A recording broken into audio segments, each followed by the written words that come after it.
जय भीम।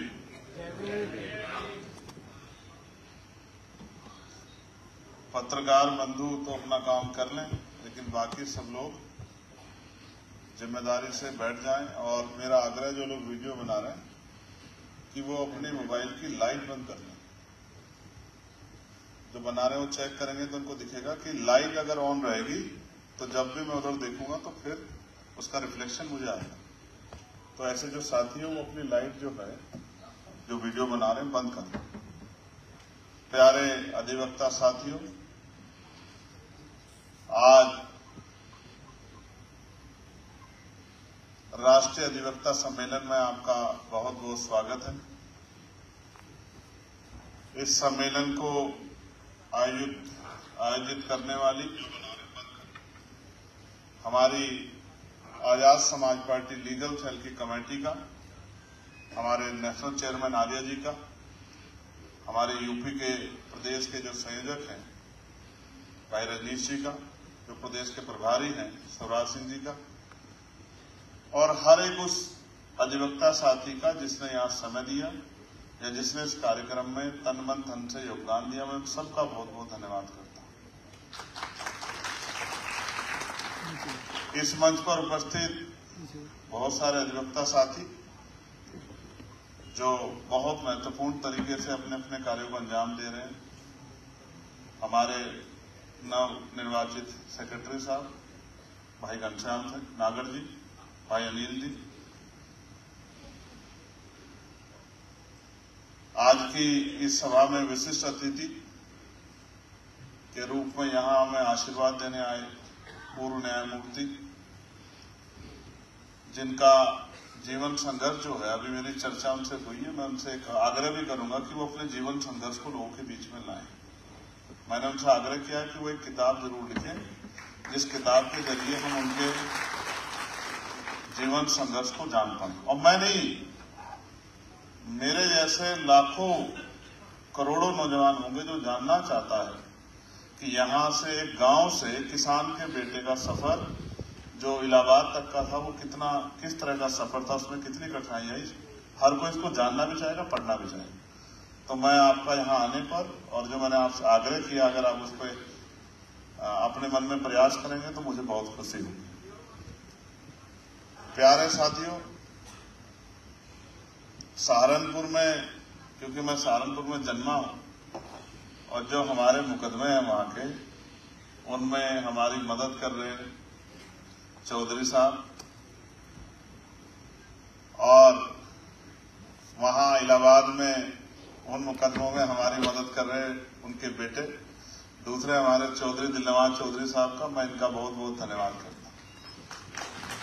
और जो हमारी गाजियाबाद की लीगल सेल की टीम है जो मुझसे पहले पहुंच के सारी समस्याओं का समाधान करवाने में मदद कराती है, मैं उसका भी बहुत बहुत, उस पूरी टीम का बहुत बहुत धन्यवाद करता हूं। भाई बादशाह खान जी और हमारे रिटायर्ड सीओ कल्याण सिंह जी, मैं आपका भी आभार प्रकट करता हूं। दिल्ली की टीम का, उनका भी आभार प्रकट करता हूं। अपनी बात को शुरू करने से पहले सभी संतों, गुरुओं और महान पुरुषों को नमन करता हूं। और आज इन दो महान पुरुषों में एक वीरांगना रही है मां अहिल्याबाई होलकर, उनका स्मृति दिवस है। उनको भी आज में जो है स्मृति दिवस है, जयंती है उनकी जयंती पर मैं आज उनको भी नमन करता हूं। और संत राम बीए प्रजापति जी, जिनके योगदान को अगर मैं थोड़ा सा प्रकाश डालूं तो आपको समझ आएगा। उनकी आज स्मृति दिवस है, उनको भी मैं इस मंच से नमन करता हूं। संत राम बीए प्रजापति जी वो शख्स थे जिन्होंने जाति पाति तोड़क मंडल में बाबा साहब अम्बेडकर को मुख्य अतिथि के रूप में बुलाया था। हालांकि वो विरोध के कारण बाबा साहब वहां नहीं जा सके, तो बाबा साहब जो भाषण अपना देना चाहते थे उसको बाबा साहब ने वहां तो नहीं दे पाए, तो एक किताब के रूप में संकलित किया। उस किताब का नाम है एनिहिलेशन ऑफ कास्ट, जाति का विनाश। वो किताब आपके, मेरे और आपके जैसे करोड़ों लोगों के लिए परिवर्तन का एक बहुत बड़ा शानदार विचार है, उसको भी हमें पढ़ना चाहिए। मैं भगवान बुद्ध से लेके और मान्यवर काशीराम साहब तक जितने भी हमारी अजीब शख्सियतें रही हैं, जिनकी वजह से कहीं ना कहीं हमारे जीवन में हमें कुछ प्रेरणा मिली है, मैं उन सभी को आज नमन करता हूं, डॉक्टर बाबा साहब अम्बेडकर को नमन करता हूं। और जब मैं भारत के इतिहास को भी देखता हूं तो मुझे लगता है कि जिस भी कामयाब व्यक्तित्व का, महापुरुष का योगदान चाहे आजादी में हो या सामाजिक परिवर्तन में हो, मैक्सिमम वो वकील रहे हैं। ये भी एक बहुत शानदार बात जो है हिस्टोरिकल हमारे सामने।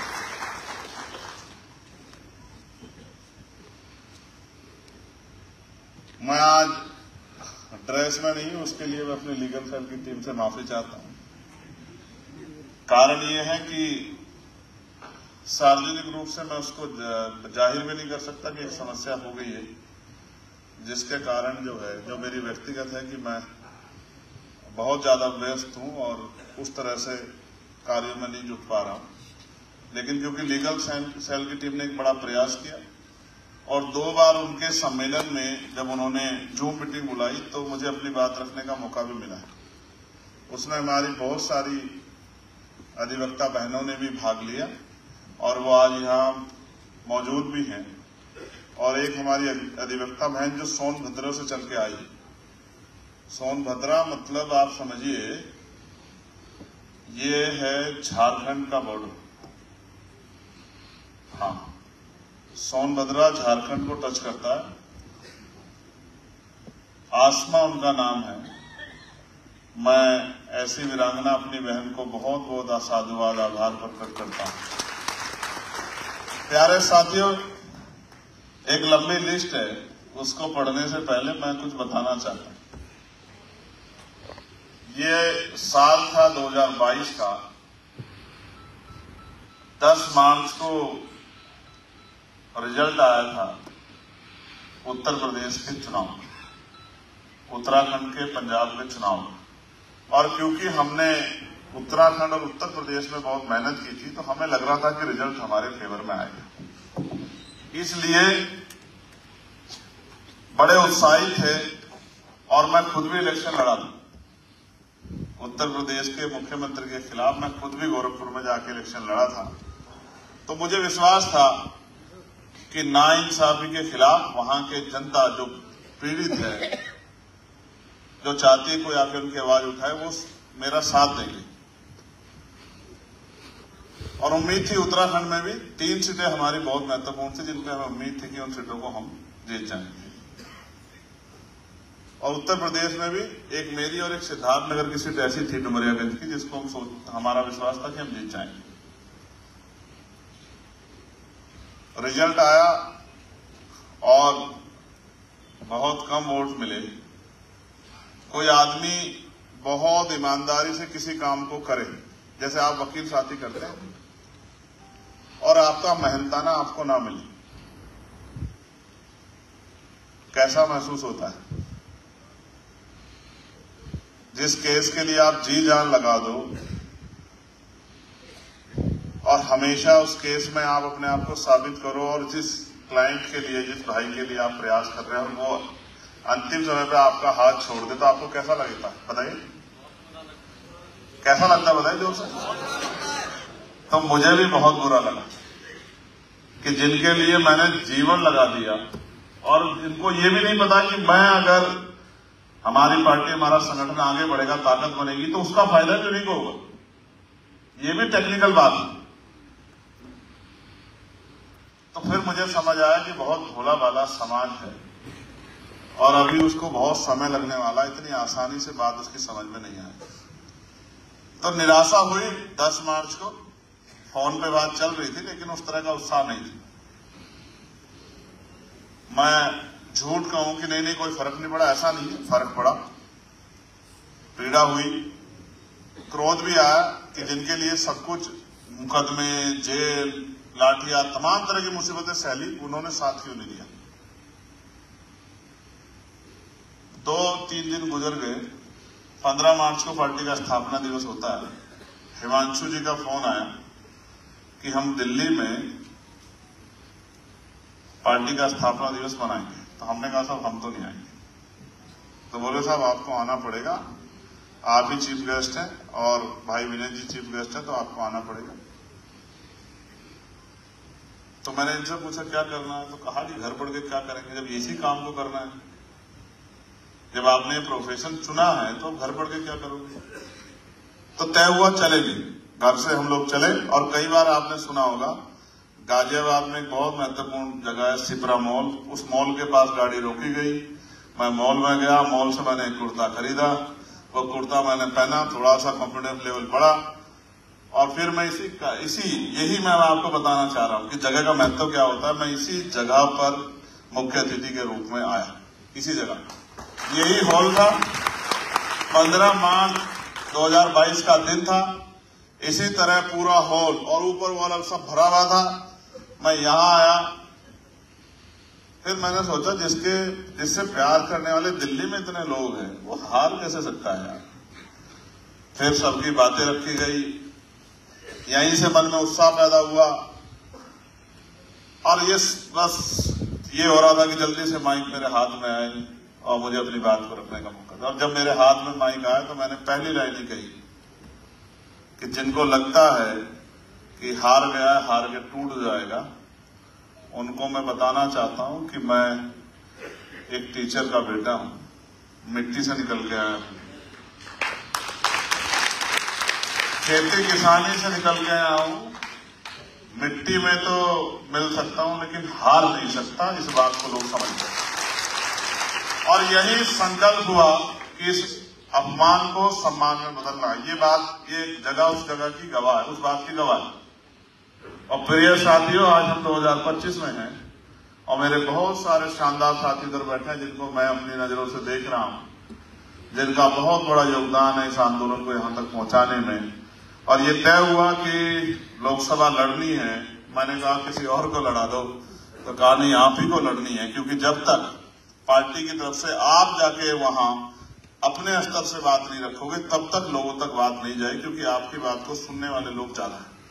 अगर इसी बात को कोई और रखेगा तो उतने लोग नहीं सुनेंगे, जिस बात को आप रखोगे उसको बहुत सारे लोग सुनेंगे। अंत उनकी मेहनत सफल हुई और अभी 4 जून बहुत जल्दी आने वाला है। मैंने दिशा की एक कमेटी बनती है, निगरानी कमेटी, विकास और निगरानी की कमेटी बनती है, जिसमें लोकसभा सांसद उसके अध्यक्ष होते हैं जिलों में। तो मैंने इस बार दिशा कमेटी की मीटिंग, जिस दिन रिजल्ट आया 4 जून को, मुझे 1 साल हो जाएगा, मैंने वो दिशा कमेटी की मीटिंग बिजनौर में 4 जून की रखी है। मैं 4 जून को वहां जाऊंगा, क्योंकि पिछली 4 जून को मैं इस समय संघर्ष के दौर में था और ये नहीं पता था कि बंद डब्बों में क्या है। लेकिन क्योंकि जिस तरह की मेहनत की थी और आप लीगल सेल के साथियों ने, तमाम साथियों ने वहां जाके मेहनत की, हर आदमी ने अपना योगदान दिया, ये विश्वास था कि इन सबकी मेहनत विफल नहीं जाएगी। और लोगों की उम्मीद, माओं का आशीर्वाद, बहनों का प्यार, बुजुर्गों का आशीर्वाद, तमाम कमजोर वर्गों के दिल की इच्छा, और उस इच्छा ने एक शक्ति को जन्म दिया और उत्तर प्रदेश से चंद्रशेखर आजाद समाज पार्टी के कार्यकर्ता, भीम आर्मी का, वो मेंबर ऑफ पार्लियामेंट बनकर दिल्ली आए। अब बात लीगल सेल की करें तो आदरणीय भाई विनय सिंह जी, जो हमारे नेता हैं और बहुत ईमानदारी से तमाम तरह की परेशानियों का सामना करते हुए इस आंदोलन को चला रहे हैं। हमारे दूसरे अतिथि वीरेंद्र सिंह यादव जी, जिनका मैं जिक्र ऑलरेडी कर चुका हूं, MSRA साहब जो हमारे नेशनल चेयरमैन हैं, मेरे छोटे भाई और प्रदेश अध्यक्ष Azad Samaj party legal cell Uttar Pradesh Rajneesh Gautam ji. और मैं बहुत जिम्मेदारी से कह सकता हूं कि रजनीश भाई जैसे साथी इतिहास में बहुत कम बार पैदा होते हैं। मैं इनके लिए बहुत सारी मंगल कामनाएं करता हूं। आदरणीय ध्रुव कुमार एडवोकेट जी, जो प्रदेश अध्यक्ष हैं लीगल सेल हरियाणा के, आदरणीय सिकंदर कुरैशी जी, जो आजाद समाज पार्टी दिल्ली के लीगल सेल के अध्यक्ष हैं, आदरणीय नदीम कुरैशी जी, जो प्रदेश प्रभारी हैं लीगल सेल दिल्ली के, आदरणीय ML सुमन जी, जो प्रदेश प्रभारी हैं लीगल सेल दिल्ली के, चंद्रगुप्त मौर्य जी, अश्वनी बागरी जी जो प्रदेश उपाध्यक्ष हैं, एडवोकेट घनश्याम जी जो राष्ट्रीय प्रवक्ता है भीम आर्मी के, आदरणीय शिवराज सिंह जी जो प्रदेश प्रभारी है उत्तर प्रदेश के लीगल सेल के, आदरणीय पंकज सिंह एडवोकेट जी जो प्रदेश प्रभारी हैं उत्तर प्रदेश के, आदरणीय चौधरी जानसार साहब जो मेरे बड़े भाई भी हैं और उनके कंधों पे बहुत सारी जिम्मेदारी भी है। तमाम झूठी गवाहियों को वो अपने अनुभव से जिस तरह से डील करते हैं, मैं उनके स्टेटमेंट को बाद में पढ़ता हूँ। रजनीश जी मुझे भेज देते हैं जीरे के बाद वाला हिस्सा, तो मैं उसको पढ़ लेता हूँ। तो मैं आपके अनुभव का भी बहुत बहुत और आपके लिए, आपके उज्जवल भविष्य के लिए और आपके उत्तम स्वास्थ्य के लिए मंगल कामनाएं करता हूँ। जो सीनियर अधिवक्ता है सहारनपुर से, आनंद कुमार एडवोकेट जी, चौधरी महाराज सिंह जी राष्ट्रीय कार्यकारिणी सदस्य हैं, अर्जुन सिंह एडवोकेट जी, आदरणीय राशिद हुसैन एडवोकेट जी, चांद आलम एडवोकेट जी, बालेश्वर प्रसाद एडवोकेट जी, अमित केसरी एडवोकेट जी और बहन हमारी अनीता सिंह एडवोकेट जी, अमर सिंह एडवोकेट जी, सतीश कुमार एडवोकेट जी, संजीव कुमार एडवोकेट जी, रविंद्र कुमार एडवोकेट जी, अभिषेक कुमार एडवोकेट जी, आनंद प्रकाश एडवोकेट जी, रोहित गौतम एडवोकेट जी, महेंद्र मंडल एडवोकेट जी और आर के गौतम जी, दीवान सिंह जी, रघुशरण जी, पुटुल जी और सतीश जी। बचा तो नहीं? कोई बचा हो तो बता दो। हरियाणा के साथी ये सब यूपी की टीम है। अच्छा लास्ट लिखे बता दो साहब मुझे जहां जाना है, जो आप बता दो कि मैं उसको कर दूं।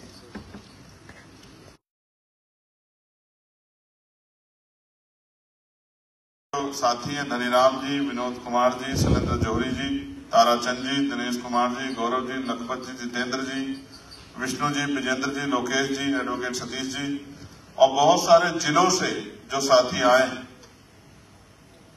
मंडलों से जैसे मुरादाबाद है और सहारनपुर है, अमरोहा है, उसके साथ साथ जौनपुर है, आगरा है, बरेली है, हापुड़ है, मुजफ्फरनगर है, अयोध्या है, लखनऊ है, अम्बेडकर नगर है, मथुरा है, बाराबंकी है, उन्नाव है,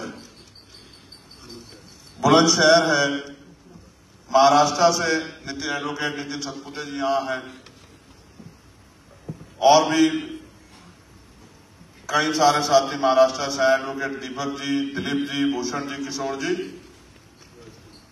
और दिल्ली से प्रदीप दागर जी, प्रकाश यादव जी, विष्णु कुमार जी, राजस्थान से भी साथी आए हैं। मैं उन सब साथियों का आभार प्रकट करता हूं। अब कुछ जो है आपसे बातें हो जाए। मैं जब अभी आपसे आपके कार्यक्रम में आया था तो बाबा साहब के क्या विचार हैं वकीलों पे वो पढ़ रहा था। मेरा मन था कि वो विचार मैं आपसे बताऊं और अगर ये लाइट की व्यवस्था देखने वाले साथियों तक मेरी आवाज जा रही हो तो मैं समझता हूं कि आपका समय समाप्त जल्दी हो जाएगा, लेकिन अभी आप अपने इनको कल पुर्जों को सही रखें जिससे कार्यक्रम सुचारू रूप से चलता रहे, ऐसा भी मेरा आपसे आग्रह है। तो बाबा साहब का जो अधिवक्ताओं के बारे में विचार था, मैं उस विचार को आपके सामने शेयर करना चाहता हूं, क्योंकि जब आप किसी भी विषय पर बोलना चाहते हैं तो उसमें महापुरुषों के क्या विचार थे या उस फील्ड में जो बहुत शानदार कैरेक्टर रहे, व्यक्तित्व रहे, उनके क्या विचार थे हमें जानने चाहिए। बाबा साहब डॉक्टर भीमराव अम्बेडकर, उन्होंने अधिवक्ताओं के बारे में कई महत्वपूर्ण विचार व्यक्त किए। उनका मानना था कि अधिवक्ता समाज के लिए महत्वपूर्ण है और उन्हें हमेशा न्याय और समानता की रक्षा की आवाज उठानी चाहिए। न्याय और समानता, बाबा साहब का मानना था कि अधिवक्ताओं को न्याय और समानता के लिए लड़ना चाहिए और उन्हें कमजोर और शोषित लोगों की रक्षा करनी चाहिए। सामाजिक जागरूकता, बाबा साहब ने अधिवक्ताओं को सामाजिक जागरूकता बढ़ाने और लोगों को उनके अधिकारों के प्रति जागरूक करने के लिए प्रेरित किया था। संवैधानिक नैतिकता, बाबा साहब ने अधिवक्ताओं को संवैधानिक नैतिकता के महत्व पर जोर दिया और कहा कि उन्हें हमेशा संविधान के नियमों का पालन करना चाहिए। ज्ञान, मेरा आग्रह रहेगा कि इस बात पे आप बहुत गौर से सुने।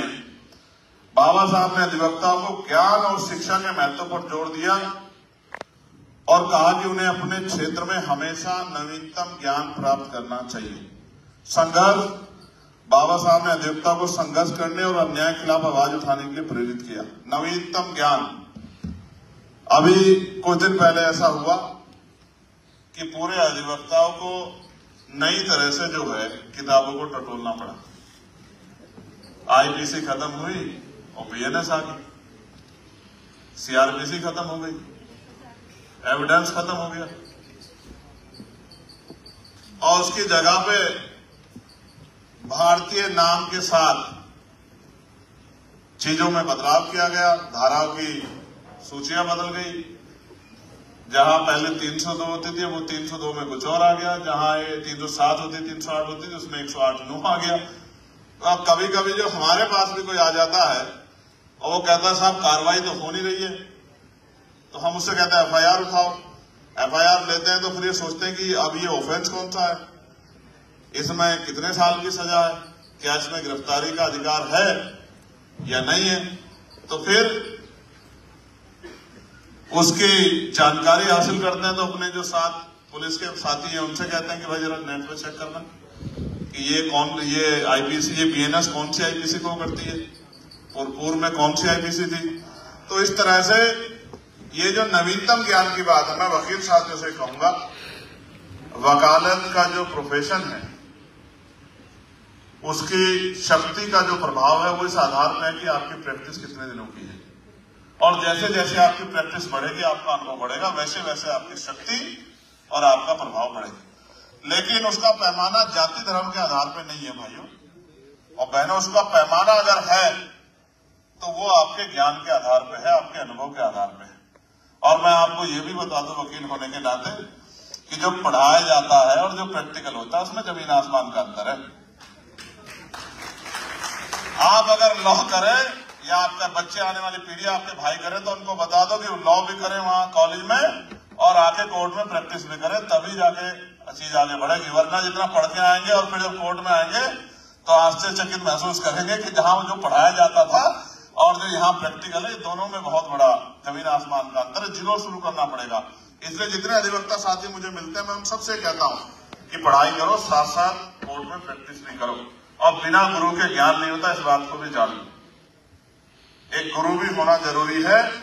प्रैक्टिकल थ्योरेटिकल में अंतर जो आप पढ़ते हैं उसको जमीन पर उतारने के लिए प्रैक्टिकली एक गुरु का होना जरूरी है। इसलिए अच्छे वकील, जो सीनियर वकील है, उनके नेतृत्व में सीखने का काम करें। जैसे हम 2 पहियों गाड़ी, 4 पहियों गाड़ी घर से चलाना सीख लेते हैं, लेकिन अक्सर उसमें तो आपकी डिबेट जो सुनी जाए तो वो सुनकर जो है लोग गौरवान्वित होने चाहिए, तभी आपकी वकालत का फायदा है। वरना जिस तरह का सिस्टम अभी है, मैंने अगर भाई यही वकील जो हैं यही जज बनते हैं, अभी तो सिस्टम ऐसा ही है, इन्हीं वकीलों में से जज बनते हैं। पहले न्याय तो नीचे से आदमी आता पीसीएसजे के थ्रू और उसको हाईकोर्ट जाने में इतना समय लगता है। इसलिए मैंने न्यायमूर्ति जी से कहा कि भाई आपका संघर्ष बहुत सारे वकीलों को प्रेरणा देगा कि इनको किस तरह काम करना चाहिए। और मैं फिर एक बार आपको ये भी बता दूं कि वकालत सिर्फ एक प्रोफेशन नहीं है रोजगार का। इस काले कोट के ऊपर जिम्मेदारी भी बहुत है और इस काले कोट में न्याय, पीड़ित और न्याय के बीच में अगर कोई न्यायमूर्तियों से, जजों से अपने ज्ञान के आधार पर जिसके ऊपर बहुत सारे दोष लगाए गए हैं, बहुत सारे आरोप लगाए गए, उसको भी बरी करा सकता है, तो ये उसका अनुभव, उसका संघर्ष ही है। ये आसान काम नहीं है, ये बहुत शानदार काम है। बस इसको ज्ञान के साथ आगे बढ़ाना है। कई सारी मांगे मेरे सामने रखी हैं। मैं उन मांगों के लिए विश्वास दिलाता हूं कि मैं पार्लियामेंट में आप सबके सहयोग से इन मांगों को उठाने का काम करूंगा। जैसे कि आपको याद भी होगा, चाहे हापुड़ में अधिवक्ताओं में अत्याचार हुआ हो या फिर गाजियाबाद में अधिवक्ताओं के साथ मारपीट की गई हो, वो दोनों घटनाएं जब अधिवक्ताओं के ऊपर पड़ी हुई हापुड़ की उसकी लाठियां मैं देख रहा था गाजियाबाद वाली, तो ऐसा लग रहा था कि ये लाठियां हमारे अधिवक्ता भाइयों में नहीं, ये हमारे ऊपर ही पड़ रही है। क्योंकि जब हम इस काले कोट को पहनते हैं और अधिवक्ताओं की बात करते हैं तो हर एक अधिवक्ता, वो किसी जाति धर्म का हो, वो हमारे परिवार का हिस्सा है, हमारा भाई है, हमारा अपना है। उसकी लड़ाई लड़ना, उसके साथ खड़े होना, ये हमारी शक्ति भी है। और ये एक उदाहरण भी है कि इन काले कोट वालों से किसी भी तरह का विवाद करने से पहले कई बार सोचना पड़े। ये तो दिल्ली है, दिल्ली के साथियों, बिजनौर तक के साथी हमारे यहाँ आए हैं। दिल्ली में तो मैंने कई बार देखा है कि जब खाकी का और काले कोट का सामना होता है तो इमरजेंसी जैसे हालात हो जाते हैं दिल्ली में। अगर ये धरना कर लें, स्ट्राइक कर लें, तो न्याय व्यवस्था पूरी डिस्टर्ब हो जाती है। तो उन ऑनरेबल जजों को भी ये मांग करनी पड़ती है कि इस मामले को शूट आउट कर लो। तो बहुत बड़ी शक्ति है और हमने ये भी तय किया है कि इस शक्ति को कमजोर नहीं पड़ने देना है, इस शक्ति को और आगे बढ़ाना है। तो लीगल सेल के जो हमारे साथी हमारे साथ कनेक्ट हुए हैं, उन साथियों को भविष्य में बार काउंसिलिंग के चुनाव भी लड़ने चाहिए और अपनी शक्ति भी बनानी चाहिए। और मेरी तो मांग है कि अभी क्योंकि क्लोजन सिस्टम से हम लोग उस तरह जज नहीं बना पा रहे हैं, तो बार काउंसिलिंग में भी अपनी ताकत मजबूत होनी चाहिए।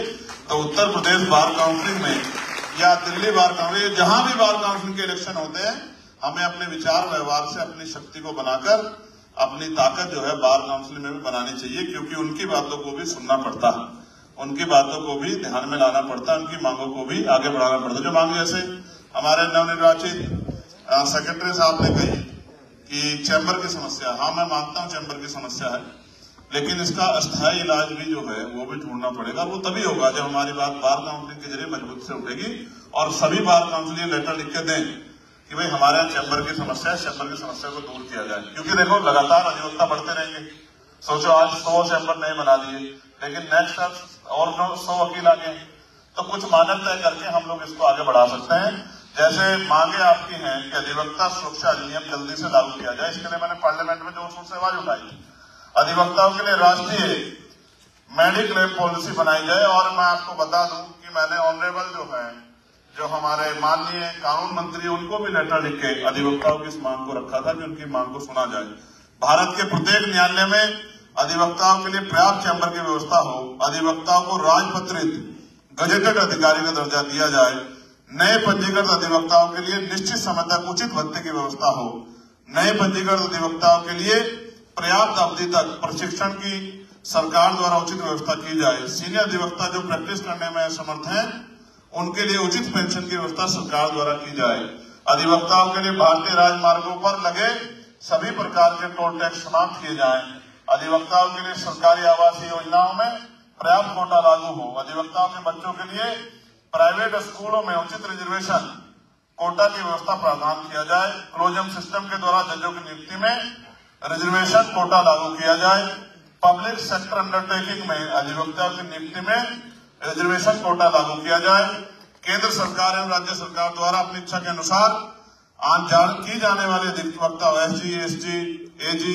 एएजी, ईटीसी की नियुक्ति में रिजर्वेशन कोटा लागू किया जाए, प्राइवेट सेक्टर में अधिवक्ताओं की नियुक्ति में रिजर्वेशन कोटा लागू किया जाए, माननीय न्यायालय द्वारा की जाने वाली रिसीवर, लोकल कमिश्नर एवं लीगल सर्विस अथॉरिटी इत्यादि में पर्याप्त रिजर्वेशन कोटा लागू किया जाए, SC, ST एक्ट के अंतर्गत दर्ज मुकदमों में स्पेशल पब्लिक प्रोसिक्यूटर सरकारी वकील की नियुक्ति शासक शिकायतकर्ता की इच्छा के अनुसार की जाने की अनिवार्य व्यवस्था होनी चाहिए और भारतीय न्यायिक सेवा आयोग की स्थापना, न्यायिक सेवाओं के लिए वार्षिक परीक्षा प्रारंभ की जाए जिस प्रकार यूपीएससी की परीक्षा ली जाती है।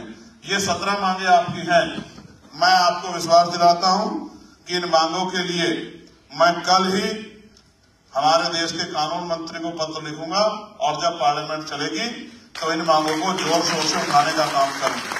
मैं आपको फिर विश्वास दिलाता हूं, हालांकि अधिवक्ताओं का मंच, मैं आपको विश्वास दिलाता हूं कि अंतिम व्यक्ति, क्योंकि हमने भारत की पार्लियामेंट में ये शपथ ली थी कि हम भारतीय संविधान के अनुसार विधि के अनुरूप कार्य करेंगे। मैं आपको विश्वास दिलाता हूं, ना जाति ना धर्म, जिस भी व्यक्ति के साथ अन्याय होगा और जिस भी पॉलिसी से गरीब, किसान, कमजोर, महिलाएं, नौजवान लोगों की भलाई हो सकती होगी, उन सारे विषयों पे हम लोग काम करेंगे।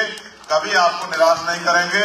आप बुद्धिजीवी साथियों ने हम पर भरोसा दिखाया है, मैं आपका भी अभिनंदन स्वागत करता हूं और मैं आपको विश्वास दिलाता हूं कि किसी भी अगर एक भी वकील साथी के साथ कहीं भी अन्याय होगा तो हम लोग पूरी एडी चोटी का जोड़ लगा के उसकी ताकत बनने का काम करेंगे, उस अन्याय के खिलाफ लड़ाई लड़ने का काम करेंगे। और साथियों, अंत में एक घोषणा भी और करनी है।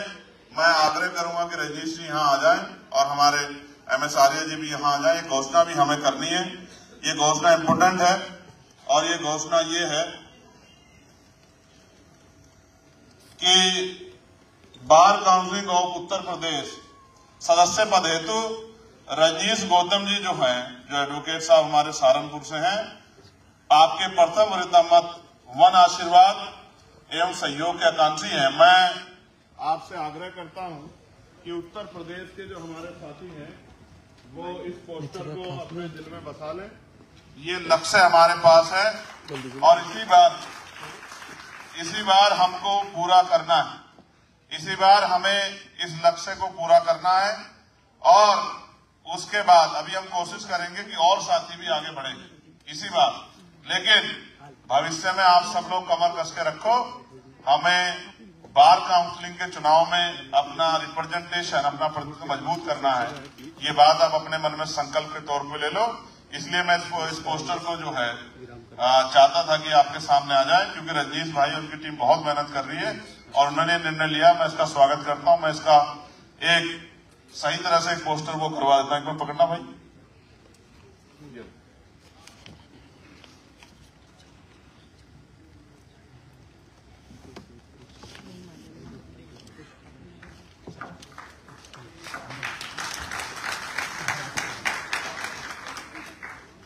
हाँ, मैं 1 मिनट के लिए आप, क्योंकि सब 3 बजे है ना? नहीं सर, 2 बजे तक।